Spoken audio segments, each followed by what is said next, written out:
이 내용이 궁금했다. 제39회 나는 양의 문이라는 말씀의 배경과 의미.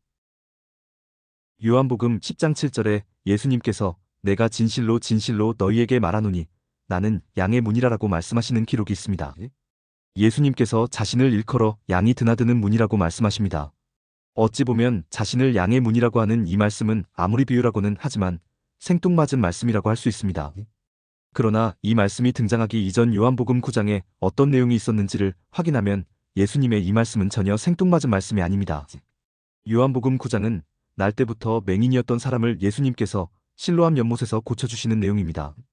이 내용 중에 살펴볼 내용이 아주 많이 있지만 오늘은 이 내용이 양의 문이라는 말씀의 배경 역할을 하고 있다는 사실만 간단히 살펴보기로 하겠습니다. 실로암 연못에서 눈을 뜬 맹인은 예수님을 만나 주여 내가 믿나이다라고 말하면서 절을 합니다. 자신을 고쳐준 이가 예수님이시고 예수님은 하나님의 아들로 세상에 오신 분이라는 것을 인정하고 믿게 되었다는 의미입니다. 즉 날 때부터 맹인이었던 이 사람은 이제 육체의 눈만 떴을 뿐만 아니라 하나님을 볼 수 있는 눈도 함께 떴던 것입니다. 이것을 확증해주는 예수님의 말씀이 요한복음 9장 39절 내가 심판하러 이 세상에 왔으니 보지 못하는 자들은 보게 하고 보는 자들은 맹인이 되게 하려 함이니라는 말씀입니다. 하나님을 보지 못하는 자들에게는 하나님을 볼 수 있도록 눈을 뜨게 해주고 죄만 보는 사람들에게는 더 이상 죄를 보지 못하도록 맹인으로 만들어주겠다는 말씀입니다. 그리고 날 때부터 맹인인 사람은 이 은혜를 직접 겪었던 것입니다. 그런데 예수님의 이 말씀을 들은 바리새인들은 우리도 맹인인가? 라고 자문합니다. 이때 예수님의 대답이 요한복음 9장 41절 너희가 맹인이 되었더라면 죄가 없으려니와 본다고 하니 너희 죄가 그대로 있느니라라는 대답입니다. 이 대답이 무슨 의미입니까? 이 말씀은 유대인들이 죄에 대해서 맹인이어야 하는데 오히려 하나님에 대해서 맹인이라는 의미입니다. 바꾸어 말해 하나님을 볼 수 있어야 하는데 유대인들은 정작 하나님은 보지 못하고 오로지 죄만 본다는 의미입니다. 날 때부터 맹인이었던 사람은 육체의 눈만 뜬 게 아니라 하나님을 볼 수 있는 눈까지 뜨게 되었는데 유대인들은 지금 앞을 보고는 있으나 여전히 하나님을 보지 못하는 맹인이라는 의미입니다. 그렇게 유대인들은 하나님을 보지 못하는 맹인이라고 말씀하신 후에 예수님은 계속해서 이어지는 요한복음 10장 1절로 5절의 비유를 통해 유대인들은 맹인일 뿐만 아니라 또한 듣지도 못하는 귀머거리도 된다고 말씀하십니다. 귀가 열려 있어서 빗소리와 바람소리를 들을 수는 있고 귀가 열려 있어서 천둥소리를 들을 수는 있으나 정작 하나님의 음성은 듣지 못하는 귀머거리라고 말씀하십니다.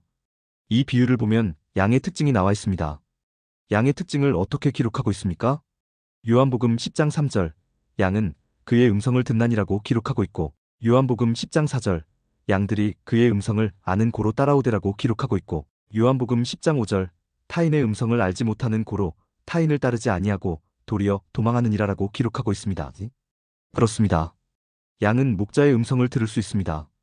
양은 목자의 음성을 알고 있기에 목자를 따라갑니다. 양은 타인의 음성은 알지 못하기 때문에 타인을 절대로 따르지 아니하고 오히려 도망을 갑니다. 그래서 양은 살 수 있는 것입니다. 자신을 지켜주고 자신을 안내하는 이가 누구인지 자신에게 해코지하는 이가 누구인지 구분할 수 있기에 양은 살 수 있는 것입니다. 그런데 유대인들은 이 양들만도 못하다는 것입니다. 하나님께서 보내신 예수님의 음성을 듣지 못하고 하나님께서 보내신 예수님의 음성을 알지 못하기 때문에 즉 하나님에 대해서 귀머거리이기 때문에 예수님을 따르는 것이 아니라 죄를 따르고 있다고 말씀하시는 것입니다. 자신에게 유익과 이익과 도움이 되는 예수님을 따르는 게 아니라 오히려 자신에게 해만 끼치고 자신을 멸망시키려는 죄를 따르고 있다고 말씀하시는 것입니다.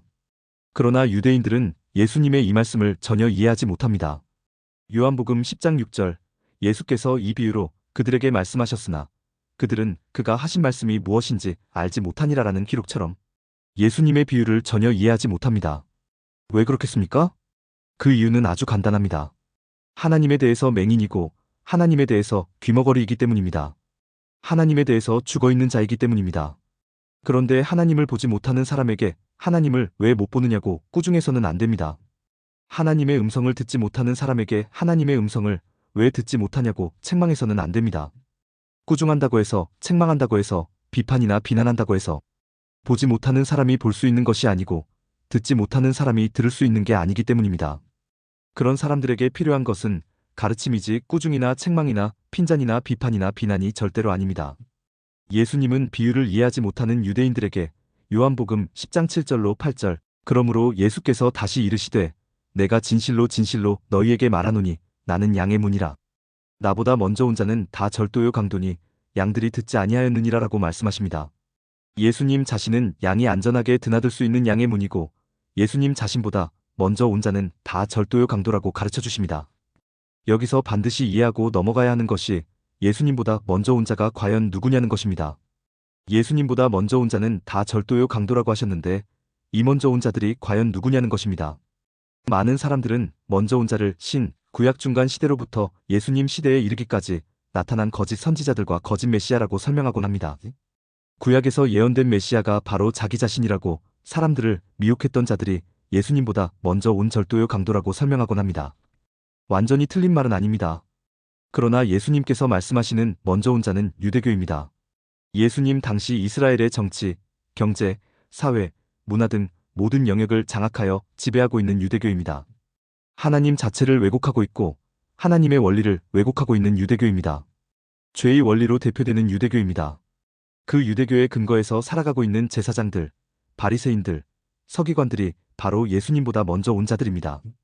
예수님은 그들을 절도요 강도라고 표현했습니다. 왜 이렇게 표현했습니까?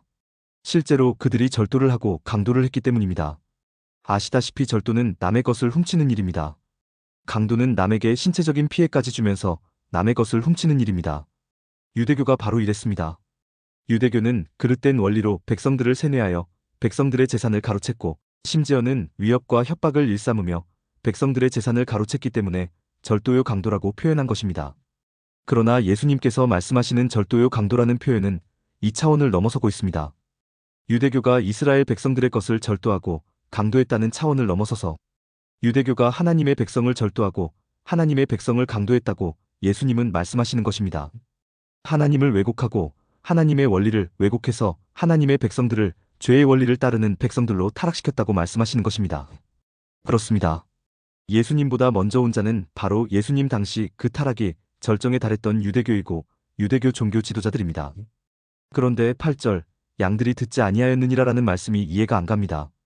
왜냐하면 사람들은 결국 유대교에 넘어갔기 때문입니다. 당시 이스라엘의 모든 사람은 유대교의 원리로 생각하고 유대교의 원리로 판단하고 유대교의 원리로 결정하고 유대교의 원리로 행동했기 때문입니다.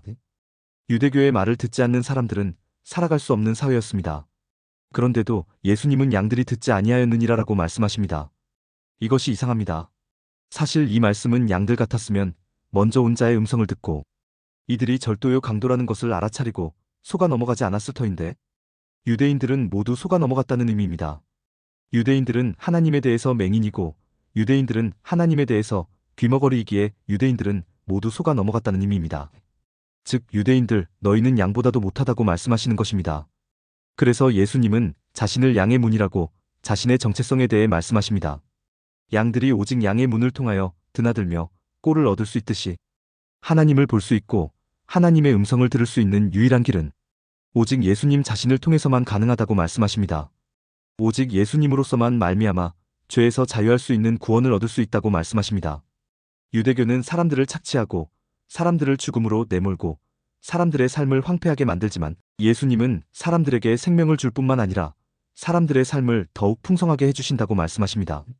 그 내용이 요한복음 10장 9절로 10절 내가 문이니 누구든지 나로 말미암아 들어가면 구원을 받고 또는 들어가며 나오며 꼴을 얻으리라. 도둑이 오는 것은 도둑질하고 죽이고 멸망시키려는 것뿐이요 내가 온 것은 양으로 생명을 얻게 하고 더 풍성히 얻게 하려는 것이라는 내용입니다. 그러나 유대인들이 예수님의 이 말씀을 이해할 수 있겠습니까? 없겠습니까? 없습니다.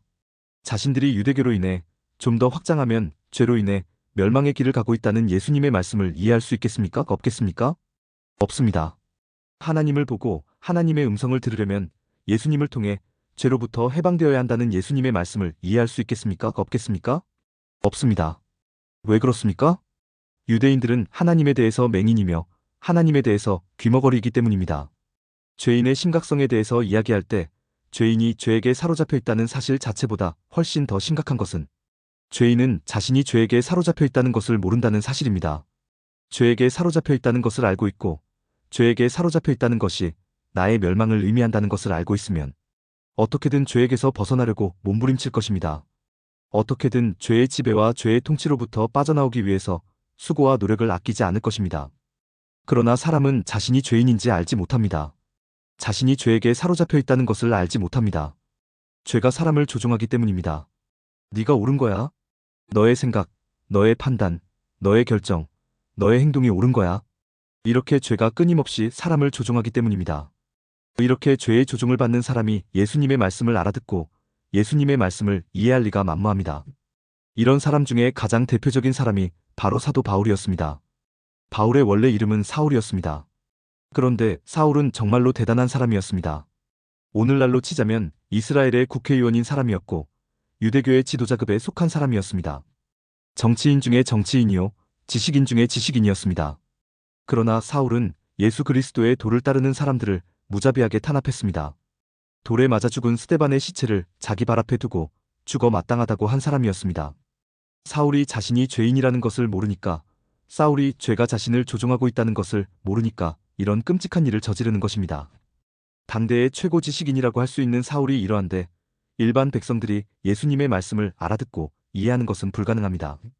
그래서 예수님은 또 다른 표현으로 자신이 어떤 존재인지를 설명해 주십니다. 양의 문이라는 표현을 온전히 이해하지 못하는 사람들을 위해 다른 표현으로 자신이 어떤 존재인지를 설명해 주십니다. 그 표현이 바로 선한 목자라는 표현입니다. 이 내용이 궁금했다? 40편 영상에서 이 표현을 살펴드리도록 하겠습니다.